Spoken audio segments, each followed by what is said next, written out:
Olive వ్లాగ్స్‌కి స్వాగతం. ఈరోజు మన ఫ్యామిలీ మెంబర్స్‌తో నేను షేర్ చేసుకోబోయే రెసిపీ వచ్చేసి స్వచ్ఛమైన జున్ను పాలతో జున్ను.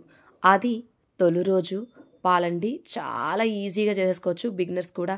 ఇంకెందుకు ఆలస్యం చూసేద్దాం. చకచకా చేసేద్దాం. ముందుగా ఒక గ్లాసు జున్ను పాలైతే తీసుకుందాం. ఇక్కడ నేను కొంచెం తగ్గినయి. బట్ ఒక గ్లాస్ అనే చెప్తాను. మీరు మెజర్‌మెంట్ కూడా అదే గుర్తుపెట్టుకోండి. ఇక జున్ను ఎలా చేసేలా చూద్దాం. ముందుగా ఒక గిన్నె తీసుకున్నాను. అందులోని ఒక గ్లాసు జున్ను పాలైతే యాడ్ చేసేసుకుందాం. యాడ్ చేసేసుకుని ఒక గ్లాసు జున్ను పాలకి ఫస్ట్ రోజు కదా 3 గ్లాసుల పాలైతే మామూలు వేయాలి. నేను ఇక్కడ ప్యాకెట్ పాలు యూజ్ చేస్తున్నాను. 3 గ్లాసుల ప్యాకెట్ పాలు అయితే వేసేసుకుంటున్నాను.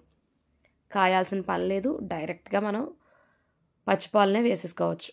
శబరిమల వెళ్ళొచ్చిన తర్వాత ఆ ప్రసాదాలు ఇవ్వడానికి వెళ్ళినప్పుడు మా ఆడపడుచు అయితే ఈ జున్ను పాలు ఇచ్చిందండి. నాకు జున్ను అంటే చాలా ఇష్టం. అప్పటికప్పుడే చేసేసుకుంటాను. సో అందుకని చెప్పేసి ఆ నైటే జున్ను అయితే చేసేసుకుంటున్నాను. ఒక గ్లాసు జున్ను పాలకి 3 గ్లాసుల మామూలు ప్యాకెట్ పాలు అయితే వేసేసుకుని అందులోని ఒక అర గ్లాసు తురుముకున్న బెల్లాన్ని అయితే యాడ్ చేసేసుకుంటున్నాను. అర గ్లాసు బెల్లం కరెక్ట్గా సరిపోతుంది. ఒకవేళ మీరు స్వీట్ ఎక్కువ తినే వాళ్ళు అయితే చూసుకుని వేసుకోండి బెల్లాన్ని అయితే. బెల్లం కరగనివ్వాలి. ఆల్రెడీ మనం తురిమేసుకున్నాం కాబట్టి చాలా స్పీడ్గా అయితే మెల్ట్ అయిపోతుంది. మీలో ఎవరైనా కొత్తగా వ్యూ చేస్తుంటే లైక్ చేయండి, షేర్ చేయండి, సబ్స్క్రైబ్ చేసుకోండి, పక్కనే ఉన్న బెల్ ఐకాన్ని నొక్కండి. ఇలా జున్ను కట్ట తినేస్తే మన వాయిస్ కొంచెం తేడా వచ్చేస్తుంది కదా. నాకు అదే జరిగింది. కొంచెం కోల్డ్ అయితే చేసేసింది. దానివల్ల వాయిస్ ఇలా ఉంది. మీరు అర్థం చేసుకుంటారని అనుకుంటున్నాను. చూడండి, బెల్లం పూర్తిగా కరిగిపోయిన తర్వాత అందులోని ఒక అర స్పూను మిరియాల పొడి, ఒక అర స్పూను యాలకుల పొడి వేసేసుకుని ఒకసారి మిక్స్ చేసేసుకుందాం. మీరు నాలాగే జున్ను ఎక్కువగా ఇష్టంగా తినే పలం అయితే ఒక చిన్న చిట్కా అండి. వాతం చేసేస్తుంది నాకు పడదు అనుకునే పలం అయితే ఆ రోజు నైట్ ఆవకాయ వేసిన అన్నం తింటే ఏ ప్రాబ్లం ఉండదు. ఈ టిప్ అందరికీ యూజ్ అవుతుంది అనుకుంటున్నాను. ఇప్పుడు కుక్కర్ని తీసుకుని అందులోనే ఒక గ్లాసు వాటర్ అయితే యాడ్ చేసేసుకుని మనం ముందుగా కలిపెట్టుకున్న జున్ను పాల మిశ్రమాన్ని అయితే కుక్కర్లో పెట్టేసుకుందాం.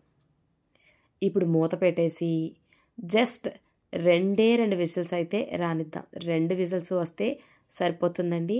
పెద్దగా కష్టపడాల్సిన అవసరం లేదు. జున్ను తినడం వల్ల కాల్షియం, విటమిన్ డి పుష్కలంగా అందుతాయి. 2 విజిల్స్ వచ్చేసిన తర్వాత ప్రెషర్ అంతా పోయిన తర్వాత ఇప్పుడైతే ఓపెన్ చేస్తున్నాను. చూడండి, ఇప్పుడు దీన్ని పక్కకు తీసేసుకుందాం. అది జున్నుని పక్కకు తీసేసుకుందాం కుక్కర్లోంచి. ఇది కుక్ అయిందా లేదా అని చెప్పేసి ఫస్ట్ మనం చూసుకోవాలి. 2 విజిల్కి చక్కగా కుక్ అయిపోతుంది. బట్ మీకోసం అయితే నేను చూస్తున్నాను.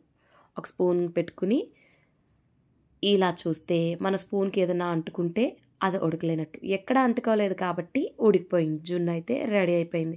ఇప్పుడు దీన్ని పక్కన పెట్టేసుకుందాం. పూర్తిగా చల్లారిన తర్వాత మాత్రమే తినండి. చాలా టేస్టీగా ఉంటుంది, యమ్మీ యమ్మీగా.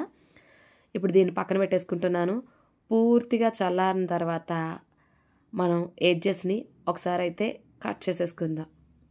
చాలా సింపుల్గా టేస్టీగా జున్ను అయితే రెడీ అయిపోతుంది.